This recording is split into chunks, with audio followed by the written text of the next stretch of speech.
And we're live. Hello and welcome everybody to the Wide World of Warhammer. With us today, we've got Team USA in the house. Well, Police is here. No, my favorite film, one of my favorite films. But with us, we've got the American Bald Eagle himself, Tony V, Anthony Vanella. How you doing, buddy? I'm doing good. I'm doing great. The Bald Eagle himself with the Team Oz logo inked in his thigh.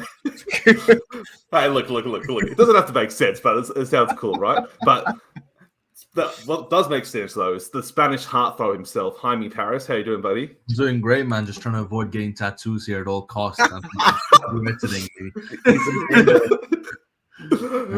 there been some bets made, or has there been some, like, I guess, foul influence? Jaime and I are rooming together. He's not safe from a tattoo bet. He's not leaving. I'm not safe. Without ink I'm on gonna the wake line. up with that tattoo. Oh, too good. And we're here today talking about all Team USA, and so obviously a team that's historically performed pretty well, and like obviously very well known around the world, but had maybe like a disappointing performance last year per se. Like still came fourth, but disappointing for what they wanted to do, and go through all things and basically the biggest thing about Team USA is that their culture has changed massively from previous years. So understand more about that and go through there. But before we get things started, so Anthony, people know about you, Art of War, Stat Check, all that jazz. But for people unaware, Jaime, so where have maybe people heard of you, like the Spanish or Spanish King and the Space Wolf himself? Where maybe people have heard about you and seen you before? The good old time with the Wolves. So I'm part of Pro Tabletop and Tabletop Life. That's our YouTube channel. You can check us out on YouTube. But that's my team. And then I also on Discord, I'm in a ton of Discord groups, and then part of the Hottest Takes as well. Bunch of just degenerates who love playing 40k and talking and trying to break the game. So I'm pretty much everywhere. I love talking Space Wolves everywhere. I'm in every Space Wolves chat that I could find. I have a passion for Wolves. I don't know if you can tell or not. Just a sucker for pain. You sound like a Chaos player yourself. Oh. please. That's the deepest cut. No. All right. Too good. So how did you? So I'll hand it over to you, Anthony. So how did you guys go last year? So fourth overall. Like, what were some of the biggest lessons learned from last year? Like your first WTC, and like, what did you guys think you did well, and what did you not do so well? So definitely going into the event, there was like very high expectations of our team, which from the rip was like kind of silly because we had never played together as a unit, and six of us had never been. So the idea that we would walk in and just win was crazy. It would have been like maximum America for that to work out, but it didn't, right? And in a very fitting way, our round loss was to like a team that even Typhus jokes as being like the golden gatekeepers of the WTC. You do not get to win the WTC without beating Poland. And as the hardest workers in the room, they comfortably put us in a body bag. So there was just like a lot of like connections made at the event that has then since spawned into other things, like me going to Alpine Cup with a whole bunch of people that are not Americans. But like there's a lot. The going into the event, I think, again, was like this like heavy set of expectations. And even when we drew Australia, which was like we barely didn't win, it was literally a single point, but like team morale like kind of took a hit, and we were like, whoa, we didn't win. Woo. Even though that didn't matter at all because our point differential going into that round was very large, and like you can win the event with a draw, as shown by the fact that Australia literally did. So it shouldn't have mattered, but it did a little bit. And then, like I said, we went into Poland a little shaky, got smacked, went into Germany pretty shaken from losing like that, and drew it when we probably could have won that round. And that led to us getting fourth and like slipping out of the podium from like a very large lead going into, after round 4 when we had like comfortably hung triple digits on England. We were in a really good spot, but it just couldn't hold the lead.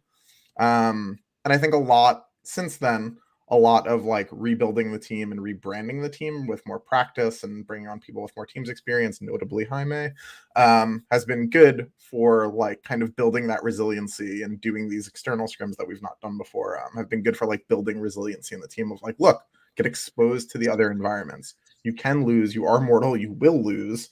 What does this look like so that we can build up, not even necessarily resiliency, but like lack of fragility? Not that that was like a huge part of what had happened, but like it's a thing that to work on in any team, right? Like at the highest levels in 40K, win rates are very high. The top players do not lose often. They're like pretty unanimously across like people you can expect to win big events have like 90% win rates, which is silly in any other competitive endeavor. So you don't get super used to losing. But the restructuring of the team and the changing of our practice methods has been huge for growth. Oh, I'm very excited to hear more about that. But I think something that'd be worth mentioning. So Jaime, new addition to Team USA, but you're not from the USA originally, and so you're from Spain originally. So has there been some like international like exchange program? So like Brian's gone to the USA, you've come from Spain to the USA. Like, has there been like a bunch of people connected, or what's happening here? I pretty much infiltrated Team USA. So I came to the US to do my undergrad. So I've been in the US for like 6 years. Obviously, had a ton of fun coming to the US tournaments and so on. And I did have a few opportunities to play in Spain, play in England. Like that's where I'm originally from. So I've been around quite a bit. And last year I went to WTC as for the singles event, and that was a blast. I went with Tyranids because Space Wolves weren't exactly viable back then. And then these guys offered me a chance to play with Team USA, and here we are. Hell yeah. And you came second at the War Masters, which was very impressive with the Gaylord, like double harpy list, which, I mean, look, it is what it is. I'm a Tyranid fanboy, so I'll excuse it. It's fine. It's absolutely fine. Wish it was the rules. It was yeah, no, more than fair. So Team America's like rebranded and taken a new philosophy. As previously seen as much of like a boys' club, it would be safe to say, like, and selected this, and this, like not very open unless you saw results. Like what? So maybe Anthony, you can hand over. What has been the selection process of philosophy been this year? Like, how have you chosen new players from around the USA, and like what have you done with the squad?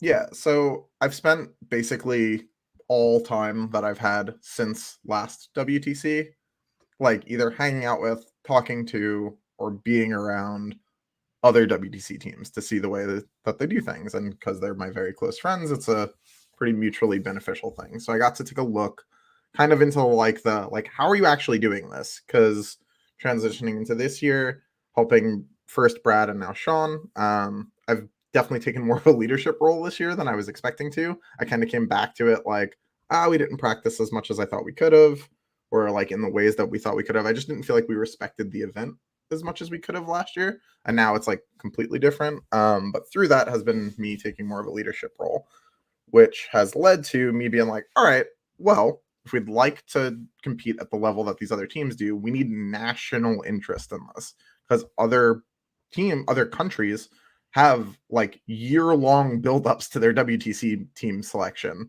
and they're constantly in that mindset, that space. So it was definitely a bit of a challenge to pull people out of like years of like, FLG metal smithing player place terrain into their brain, but we slowly but surely got there. So the first thing that I wanted to do when we started setting this up was setting up something that I've referred to as the prospect program, which is like a very like wide net in terms of like a team selection. I think the prospect program started at like 30 people. And we had pulled in people that very intentionally from all portions of the United States, because that was like a criticism of years past, is that a lot of the US team came out of the Northeast or like California specifically, with little room for change in that. So we're pretty like regionally diverse now, which is a big deal when you have a 350 million person, basically most of a continent. So that has been like some of the initial steps. And then from there, everybody kind of got just like jammed into a grinder of external and internal scrims. And we used that process to kind of like filter the people that were in. Some people did really well. Some people did, needs improvement. And we were able to like can keep those people in and develop them. And that's like kind of shown pretty good, dividends basically. But yeah, it's a fairly complex program that involves like them doing things, us talking as like a unit of starters, which this year we had known going in that there was a handful of people that would play pretty much like situation agnostic, which was me, John Lennon, Jack Harpster, and Jaime. When I first approached Jaime, because I was the person who talked to him, I was like, listen, like, this is the situation. It's crazy that you didn't play for a team last year. Come play with us. And he can tell you more about like his side of that conversation and what that was like. But like, that was basically my perspective, was like, this is insanity. Like, it doesn't make any sense that he's not starting somewhere. So just pull him here, put him on the starting team, and we'll figure out the rest later. And that was how that happened. But yeah, that was kind of the selection process. And now we've drilled down to a team of 8, which will be announced on the US social media at some point soon here. They were like making graphics earlier today, so at some point soon it'll be announced. But yeah, so that was kind of what we did. Big wide net, take a bunch of really good players in, some faction specialists, some not, and then kind of drill it down from there.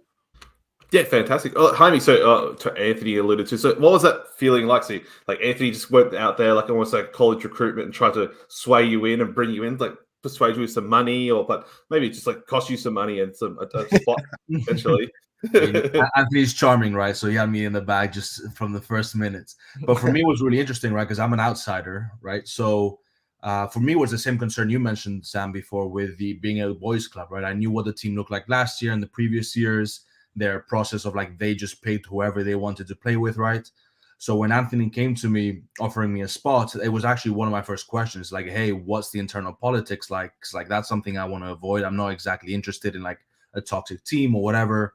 And Anthony said like, nah, everything's been scrapped fully from like building from the ground up, fully focusing on team dynamics and on the event.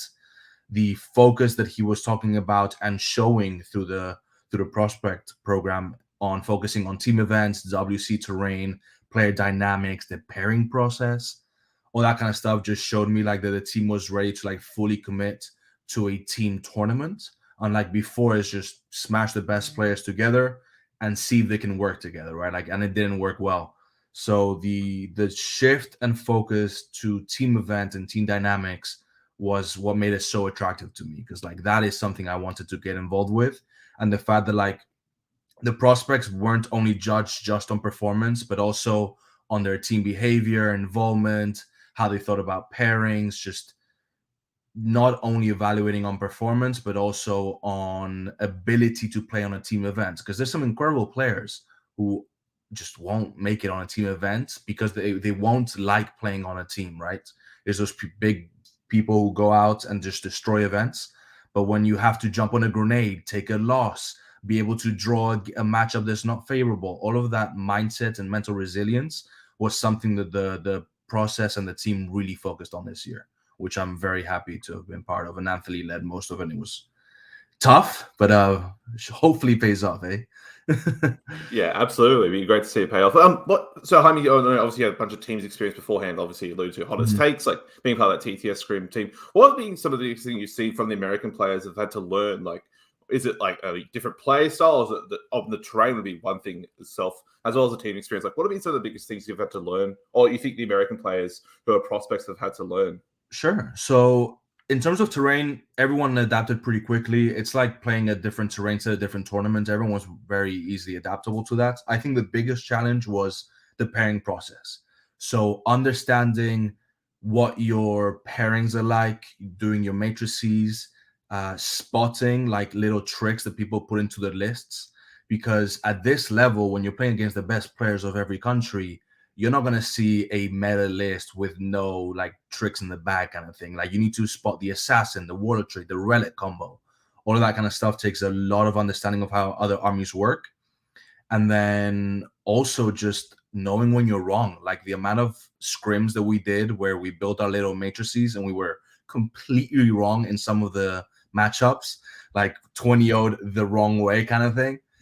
Just watching them learn how to evaluate the matchup afterwards, how to adapt the matrix, and then trying to not be like overly conservative when you fill in your matrix, like people trying to put in safe scores just so they can perform.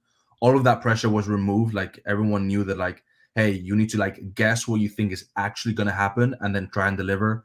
Don't put in a 10-10 and then you 20-0 just because like it was going to happen anyways. So that was a long road, but everyone adapted pretty well, I'd say. I don't know, Anthony, if you want to add on to that.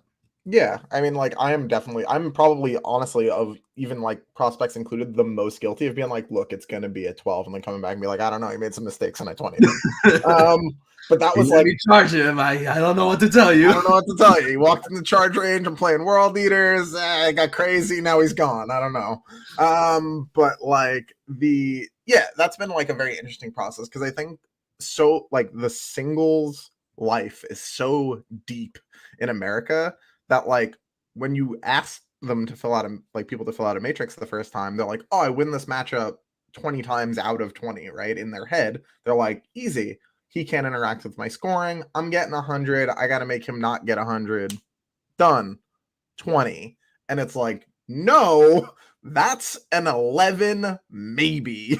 So having to be like, listen, when you put a 15 in that matrix, I need you to look me in the eye and tell me that you'll beat the best person in that country on that faction by 25 points, going first, second, and table agnostic.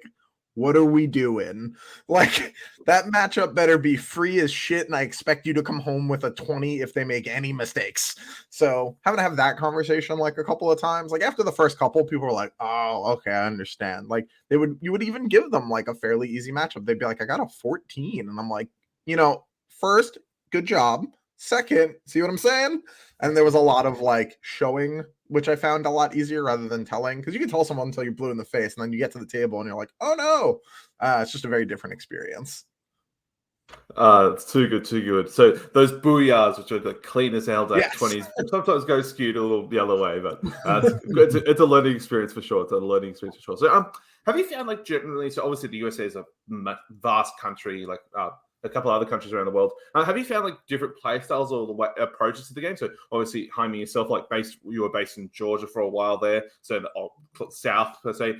Tony, you say based in the northeast, and the people are from the Pacific Northwest. Have you found any differences in the way they try and play the game or approach the game, or because of that singles mindset, FLG, ITC, it's all sort of mended together? Maybe starting with yourself, Jaime.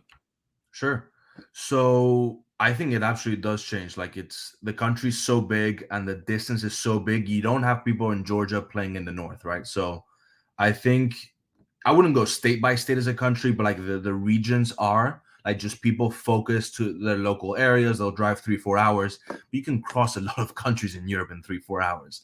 So I think the regions and then the terrain that is found highly influences the play style. So in the south, you have player placed or player optimized, FLG, and then now with GW terrain, right? I went to an event up here in Nam in Boston, and I went to an event with GW terrain, and the list and the play style completely different. So I think it varies with terrain and region. Yeah, I definitely find that like different regions play different ways. The Northeast is like basically where my moniker that way, there we go, there comes from. Where I came up was just like violence.com the movie. You were dying in your deployment zone. Part of that for sure is Sean's influence. Like, no doubt that Sean's been like the local, international, but also local terror for quite some time. That's how Sean plays. It kind of proliferates throughout the set. It's very common up here. So it was very funny to me, like when I was traveling for tournaments more in the US, and I would go somewhere and people would like pull into their deployment zone when I would go forward, and I'd be like, it's free real estate, just take all the middle objectives.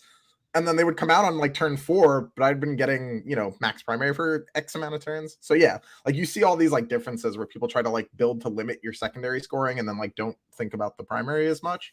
But like there are certain places that that are known for one thing, but like the player we've pulled for the team is not like that at all. Like the Pacific Northwest is real, like player placed, play the mission, slip, dip, score, win by 3. And the player we took from that region is Lucas, who has killer instinct like any of the starters on our team that are known for being aggressive. So like, like there are trends that permeate regions, and then there are always exceptions to those trends. And it seems like each time we've pulled the exception for the team. Yeah, sure. So I guess one thing I wanted to allude to. So you mentioned before, Anthony, that you do chosen people who are faction specialists. So like I know Ben Jurek was part of the squad, like an orcs guy through and through. I mean Jaime, you're a Space Force player through and through, but also play a bunch of armies. But how do you sort of balance it heading into now 10th edition, where it's a wide west? So how do you determine like people who are faction specialists versus playstyle specialists for a new edition, and how did you try and balance that up, Anthony?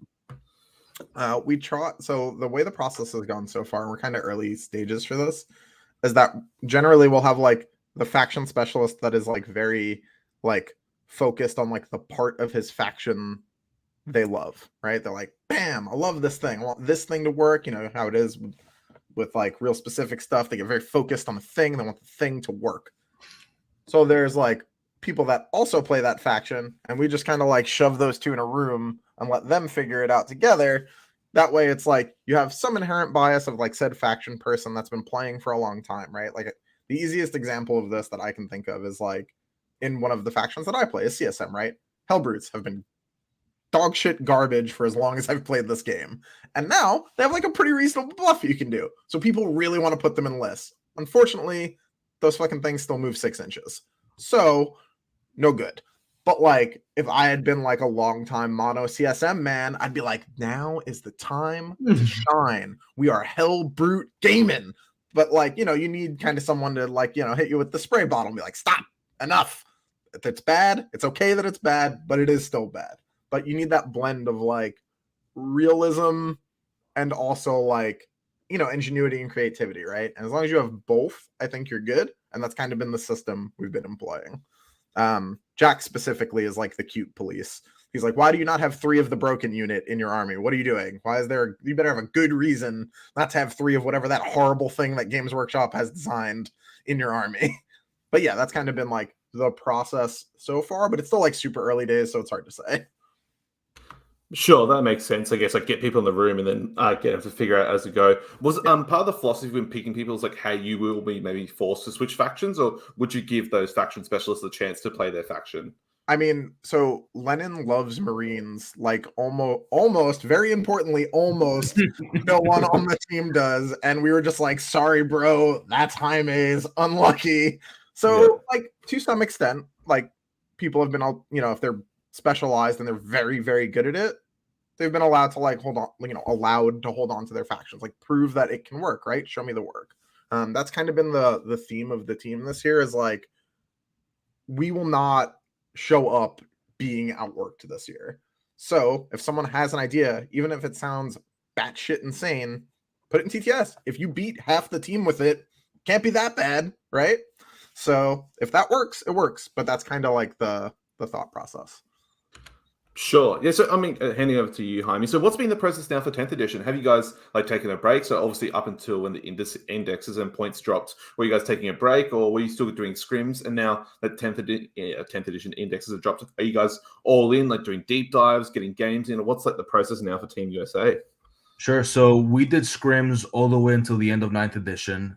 Once 10th edition rules started leaking and we started like getting an idea of what the game was going to look like, no one had any interest of playing any more 9th edition games. So we had like 1 or 2 games outstanding from 1 or 2 scrims. We're just like, nah, we're done. Let's focus on 10th. And ever since, it's just grabbing the codex or the indexes now, going through all the units, putting lists together. Everyone's been playing games and just testing to see what's new. There's so much information and so many combos out there. It's just raw man hours at this point, just trying to find the combos and the tricks. While balancing Diablo 4, right? Or no more Diablo 4. I was definitely balancing some Diablo 4 when we had those early releases. I looked at a Wraith Knight's point cost and was like, we're going to go hit Hammer of the Ancients in a dungeon for a little while. Oh, too funny. So Jaime, so obviously, as you alluded to before, part of Hottest Takes. How do you balance that? Like, I know it's a team fundamentally based in Europe. How do you balance like the European dynamic versus the American dynamic? And like, what have you guys maybe learned from the Europeans that you try and teach the Americans? In terms of what? Like, is it pairing process? Like, is there a different philosophy to pairings? Is it a different approach to playing the game, or army choice and list design? Anything at all, or just shit talking? Even shit talking works. Sure, absolutely. So I would say in terms of pairings, I think that's been the biggest thing. Both Anthony and I having a lot of experience with the Europeans, we came back with a lot of pairing knowledge and just best practices kind of thing. And over time, we've been working those in, just trying to make it more efficient, more effective, and more accurate, right? In terms of like lists, I think it's kind of cool to take American style lists to WTC because they're not used to it. If we copy European style, they're better at it because they made it. They do it. And they're already used to playing against it, right? So I think it's kind of one of our strengths where a different meta, a different scene, and if we come after all the work that we put in, they're gonna have to take it seriously now, and they're gonna have to anticipate what our lists are gonna look like because our list won't be forced in their meta. So hopefully we can catch them off guard with a couple of tricks of our own, eh? That's the hope. Absolutely. I'm sure like this year it sounds like a lot of people are gonna like last year people took their meta and like skewed a little bit here and there, but it sounds like a lot of teams now are like, right, we've got to take the meta but skew it. Yes, especially how fresh it is. So like, it's who knows, it's just how did you interpret the month that we have of games? Like it's everyone has to come to some very quick conclusions. Some of us are gonna be right, some of us are gonna be wrong, and it's gonna be a bloodbath, I think. Yeah, absolutely. So, Jaime, were you around when the like 7th edition indexes dropped, or 8th edition indexes dropped? Yeah. So were you?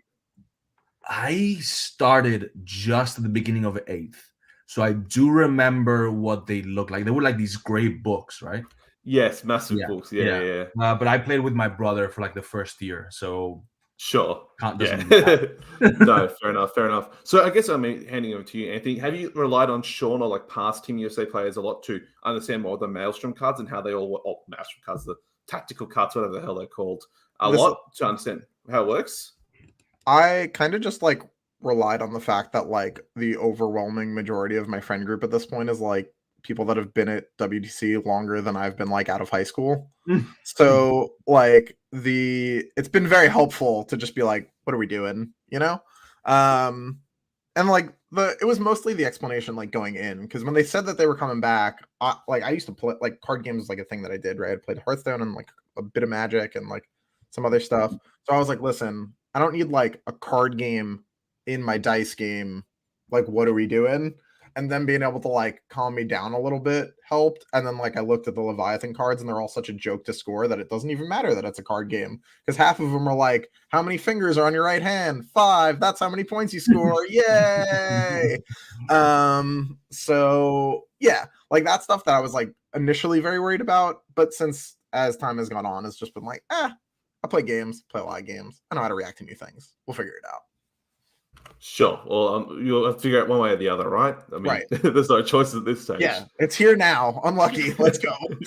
Yeah. I know that Team USA are taking a massive squad, though, overall. Can you say how many coaches or assistants are actually going over to help? Because I know there's a big traveling group either way. I think there's like 15 people total or something like that. It might be more. It might be closer to 20. If you count significant others and spouses, it's at least 25, but that's kind of cheating. So yeah, there's a whole bunch of us going. It was so part of the prospect, like talk when I would talk to people and try and get them into prospecting was like, hey, you may or may not be on the team this year, but the best way to be on the team in future years is to go and play the singles and be involved. So most people that signed up planning to go regardless. Having Jaime as like a confirmed starter at that point already was helpful for that process, because I got to be like, look, he literally did that. So yeah, there's a lot of us. There's like between 15 and 20-ish of us going to be there. How many of those are like playing the singles and then going to look at Europe? How many of those are like playing the singles and then coaching, or just coaching? I don't know. That's above my pay grade. That's a Sean problem. Yeah, sure, that makes sense. I guess handing back over to you, Jaime. So obviously, dedicated Space Wolves player. How do you sort of balance that desire to play like one faction, but then the requirement to play others? Do you like try and play Space Wolf games off to the side and just keep always on tabs, or are you're like, well, whatever I need to do, I play? Yeah, so that would be a really good question. Unfortunately, Space Wolves got put in the dumpster, so it was kind of easy for me to be like, yeah, maybe Space Wolves aren't it this year. The boys. I mean, when I joined up, it was they gave me Marines, which was very attractive for me because I've got a lot going on, so I don't have a lot of time to build and learn new armies. I've got my nids, but like John's a way better nid player, so if those were good, he was gonna play nids anyway. So basically, it was I'm gonna play Marines, and I'm gonna play whichever of the Marine flavors is best suited for the team and fits with the rest of the lists. I would love for it to be Space Wolves. I'm trying, I promise. It's really hard to negotiate with a with a weak position, if you know what I mean. Absolutely. At least you could always say like the generic Space Marine detachments. Oh, these are my Space Wolves, actually. You know, Yeah. They were my Space Wolves models. It's just, will I be a little heretical and call them something else? Maybe, but I bought Lehman Russ. I've got the box somewhere of like Lehman Russ. And if I run a Primarch, it will be Lehman Russ. Dude, it's Russ. He's got fight first. Maybe he gives you 2 oaths. Who knows? Maybe it's fine. Who knows? He's a master tactician and amazing in combat. He's going to be one of the two. Who knows? Easy. Or just a really big Death Watch aggressor. There you go. He'll be in there somewhere. He'll infiltrate somewhere. In there somewhere.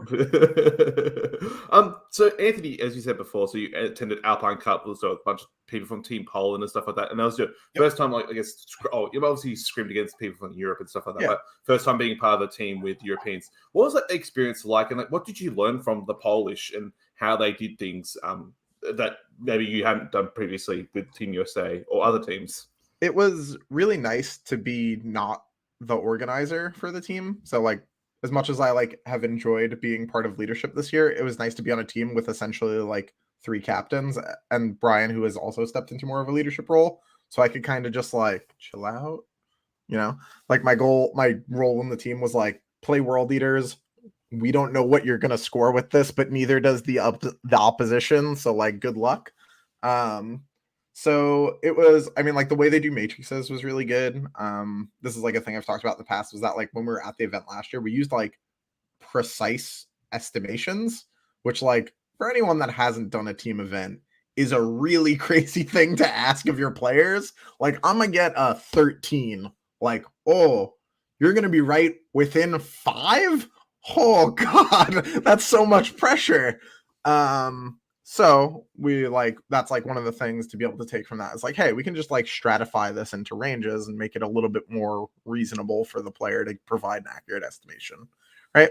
So that, the way they handled army composition, the way they handled pairings, like the ability to like trap and pin, was a big deal. Like I've seen a lot of that stuff before, but it was different to be able to like, on a team where like I'm actually involved in pairings as opposed to last year where I was like, Jesus, take the wheel, please not Tau. And then I got Tau anyway. But like, yeah, the idea that like, you know, like contributing more in that realm, right? Being like, hey, if we do this, what does that change with, you know, X, Y, Z, and so on and so forth. But yeah, it was good. I mean, those guys are also like super close friends of mine now. Spending a week and some change living with Typhus.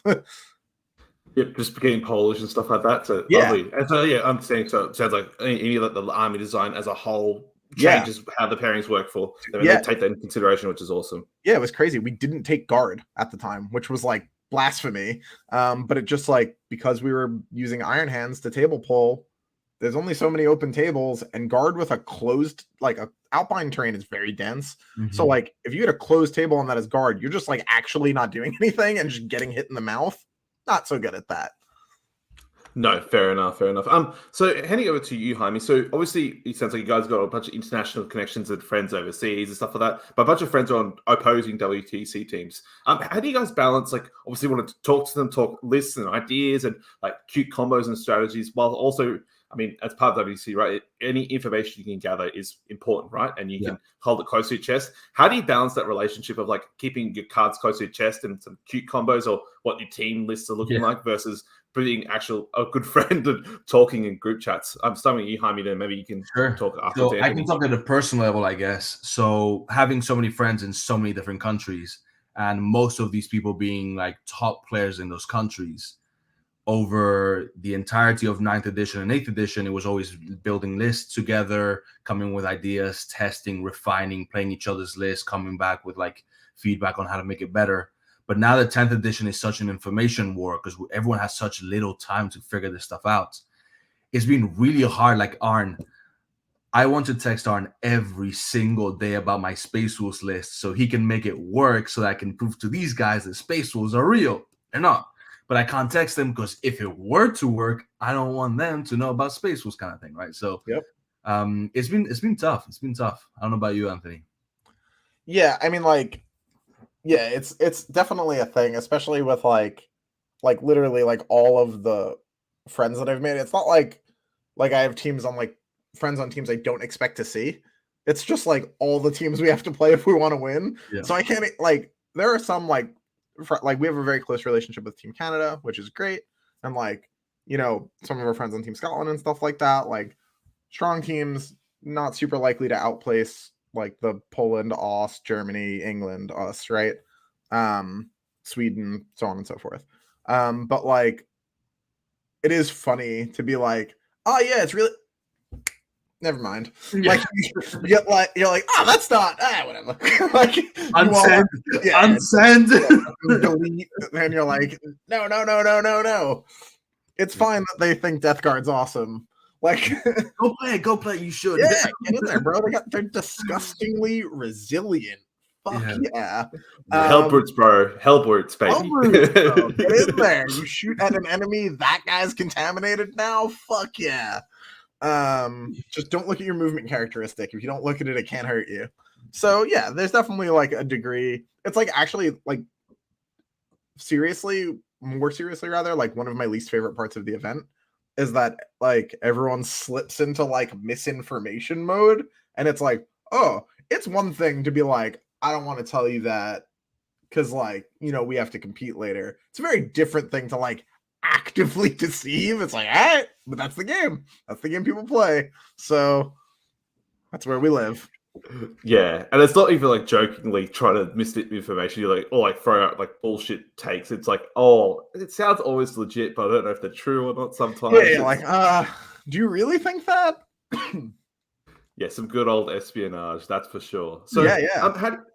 How do you balance? So, I guess one thing that came up like the conversations was like some people actively believe that the TTS scrims were, negative impacts for their team because it gave away too much information than what they actually received. How do you balance, I guess, from your guys' perspective, those TTS scrims are not giving away too much information versus receiving, or you didn't mind so much because like 9th edition was dead?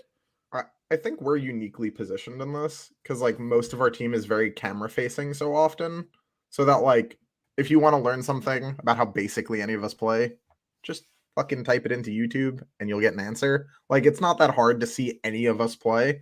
Whereas like if you're in one of the countries where streaming is less common or like content creation is less popular, like the odds of that happening is lower. But like for us, it made almost no difference, and we're not like giving away any gift because again, it's 9th. It was, as far as I'm concerned, like in my opinion, like pure unadulterated upside. Like we got to get high quality, consistent practice games against other teams. And like frankly, like an issue that it felt like last year was that we went into the room and like literally the entire room was rooting against us, which always feels awesome. Is that like we're more involved and more part of the community now, right? Like when we go there, it'll be like, hey, I played the guy on TTS. What's up, bro? How you doing? You're like more involved, which is difficult when you're literally thousands of miles away. So I'm very happy that like we did it, that we're more part of the community now. No, I can add to it as well, because I think for the team it was really, really useful to go through an entire round of pairings and executing all games and watching how some matchups flip either way, some are very consistent, and watching how the round plays out and what the final result is like, especially because now it's an entirely new team. Almost everyone on the team hasn't gone to WTC or hasn't gone to significant team events. It was very beneficial for the team as a whole to just watch how a 8-man team round develops and what that means in a very short period of time. Just doing that over and over again was just very beneficial in terms of just learning how to be in this space.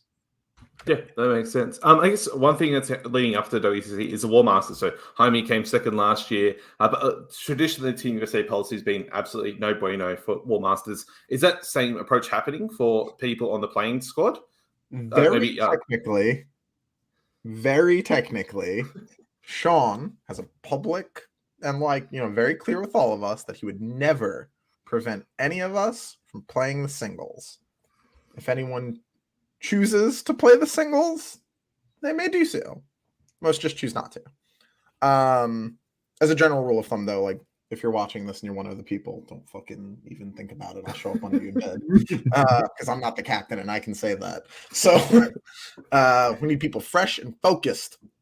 Anyway, yeah. So like, there's gonna be a shit ton of us in the singles because like anyone that isn't playing is gonna be in the singles. But like for the most part, that like policy has stayed, not because of like any like someone's gonna scout us. I just think it's like a fatigue thing. Not all of us are superhuman like Soli and Liam seem to be.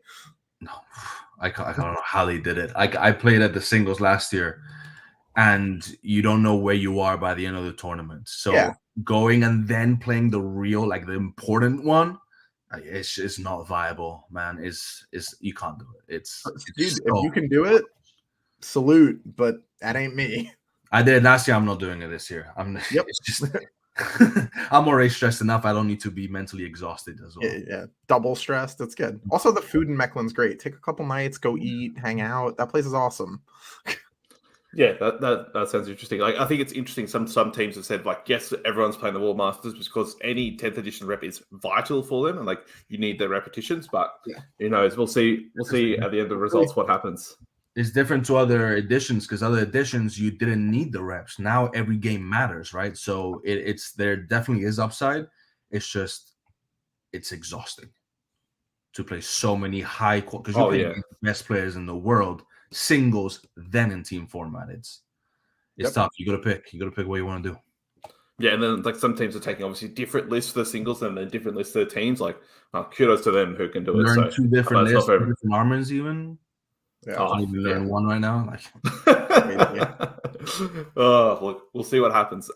So I think something traditionally, like obviously you alluded to before, like I guess say ignorant Americans per se, people who outside their bubble won't learn things. So you hear about in podcasts and stuff like that, they only focus about their community and nothing else. How have you tried to expand, I guess, that knowledge, or have you tried just fall into the same ways of not trying to expand that knowledge of what happens out inside in Europe? So obviously now there's a bunch of content creation in English around the world that talks about the game from a more global perspective.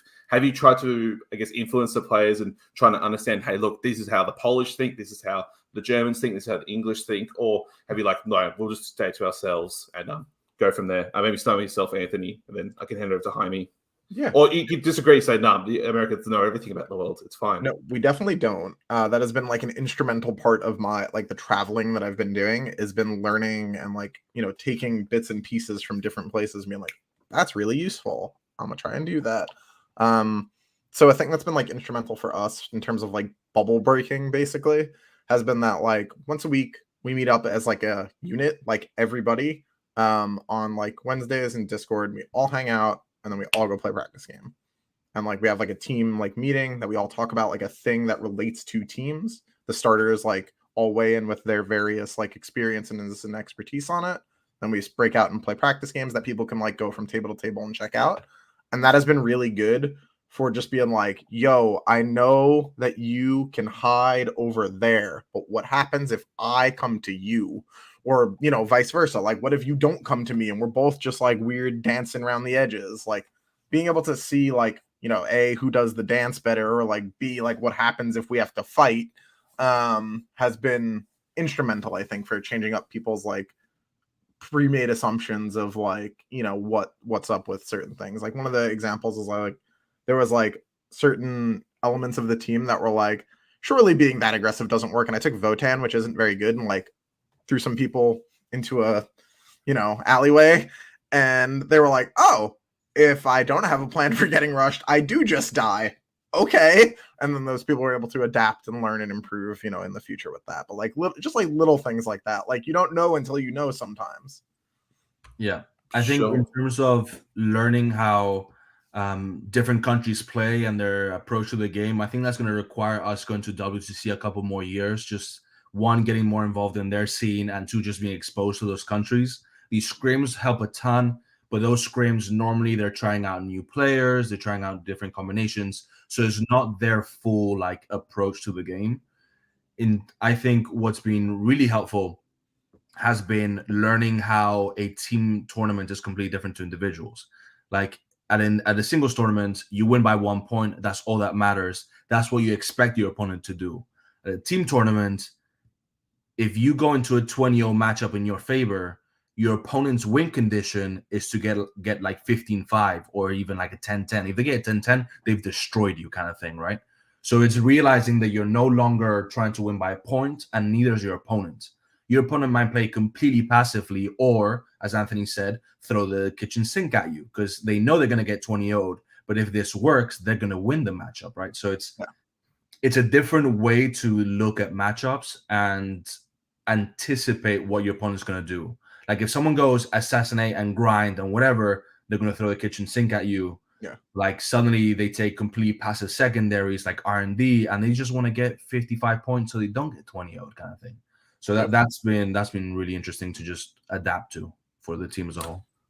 Yeah, awesome. So heading into this year's WTC, do you guys have any expectations or like predictions as where you'll end up, or you're winning the whole damn thing? Maybe starting with you, Anthony. We're gonna fucking win. Okay. America. Team USA has historically had extremely strong players, but not necessarily the same level of teams focus that other countries have had. Like right now, this is me throwing down the gauntlet. This year, we're working really hard. Our roster is insanely good. We will win. I have an open tattoo bet for any captain that has enough faith in their boys to try it. Notably, Liam Hackett does not. So good luck, Oz. So what is this tattoo bet? So like, tell us. So what's this tattoo bet that's going on, and any other bets that's going on? It's super simple. All your team has to do is place higher than America, and I will get your team logo tattooed on my leg. But if we place higher than you in the placings at the end, not if we play win-loss, like just how you finish the event, keep people focused during. I don't want anyone coming into the round with more stress against us than they need to. I'd like to beat you cleanly. You have to get our logo. And that's it. It's nice and simple. Small little tattoo, not a big deal. Big ass eagle. Yeah, it definitely is an eagle in the logo. That's real. America. Just all across the back, right? That's where Jeremy's going to get his, like, just all across the back. Yeah, all across the back. Yeah. But yeah, I'm like, it's just my left leg, and I have big old tattoos and stuff, so I don't see it as like that crazy of a thing. But some people like freak out when you talk about these bets. So I just I'm gonna get a tattoo for each WTC that I go to anyway. It might as well be, have a little bit of a little gamble on the line. Absolutely. So who's accepted the challenge? Like, who are some of the people who've accepted the challenge? So far, the main one is Team Poland. And if America places higher than Poland, not only does Pumbaa have to get it, who it'll be his first tattoo, Typhus said that he would get it as well. So love you, boys. I'll see you in Belgium. Oh man. And you just have to get a Team Poland tattoo in reverse. Yeah, it's just the Team Poland logo. It's like the buffalo and like team that says like POL on it, I think. So no biggie. I guess, Jaime, you're not a fan of this. Like, oh my god, like a team tattoo for a bet. I fully support Anthony. I fully support him on his endeavors and his bets. My fear is that I'm gonna wake up with a tattoo somewhere on my body. Do you not have any? You've none? No, I have no tattoos. Oh, buddy. I guess he no plans to get any, unless no plans. Against his will. No. Zero plans to get a tattoo. Do you actively dislike the idea? Do you have like a fear of needles? Like, no, what's the deal? I hate needles, but like, no, I don't. It's not that I hate tattoos. It's just I have like a special tattoo plan. It's just no. Where is off limits, Jaime?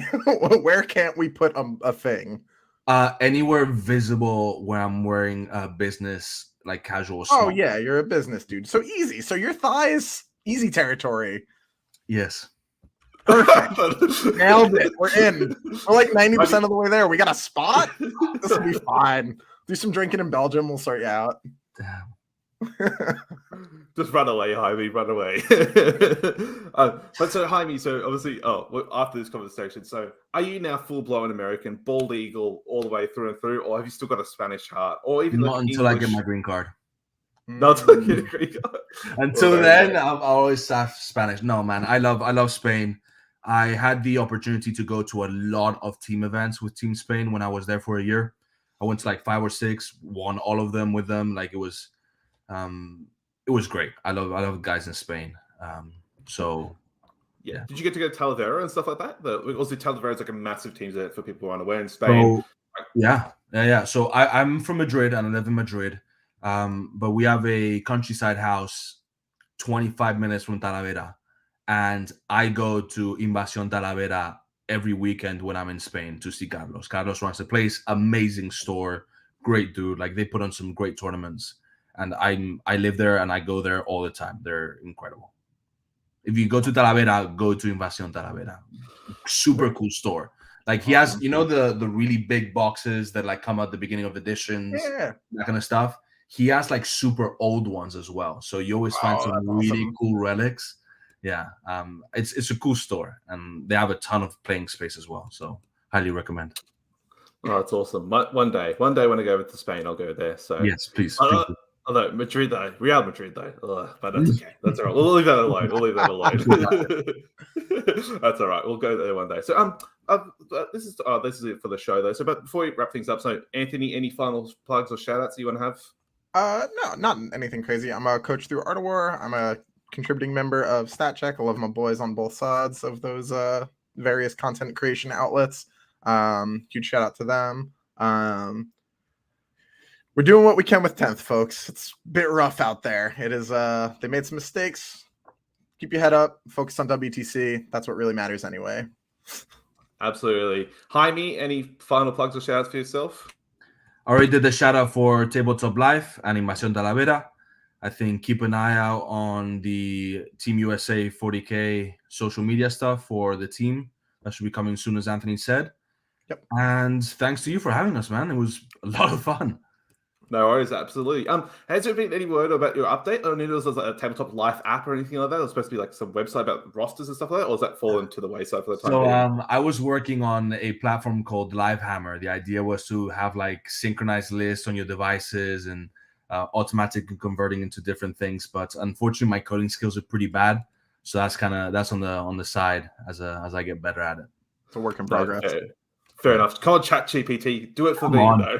Yeah. Awesome. No, thank you very much, guys. That was a pleasure. And I wish I could be there for WTC, but I'll be watching with anticipation, seeing how things go and seeing how many more bets that Anthony has to add to the list. So it's an open call, captains. If you've got faith in your boys, just take the bet. Well, very, very keen to see what happens. So thank you very much, guys. That's it for today, and have a good one. Take care.